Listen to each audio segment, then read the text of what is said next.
今天给大家看一种变异的长寿花，它的叶片如果缺光的话，带着白色，带着绿色；如果光照充足的话，白色的部分就会变为红色，非常的漂亮。它是一个单瓣红色的品种，如果它不开花的话，我们欣赏它的叶片自带色彩也是非常漂亮的。开花开出来的也是非常漂亮的。如果你喜欢养的话，也可以养上一盆它。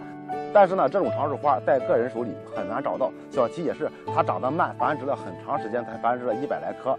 它这个品种因为带着茎，所以说长势比较慢。养护方法跟其他的长寿花一样啊，定期的补充肥料就可以了，多见光照，盆土土表干了及时的给它浇透水。现在开花，开完花及时的剪掉，再去给它补充花多多10号，这样就能够让它快速的长侧芽。到时候侧芽越多，开花才会越多。这是一个比较不错的品种，如果你喜欢的话，也可以养上一颗。如果觉得小齐说的还可以呢，别忘了给小齐点个赞，点个关注再走。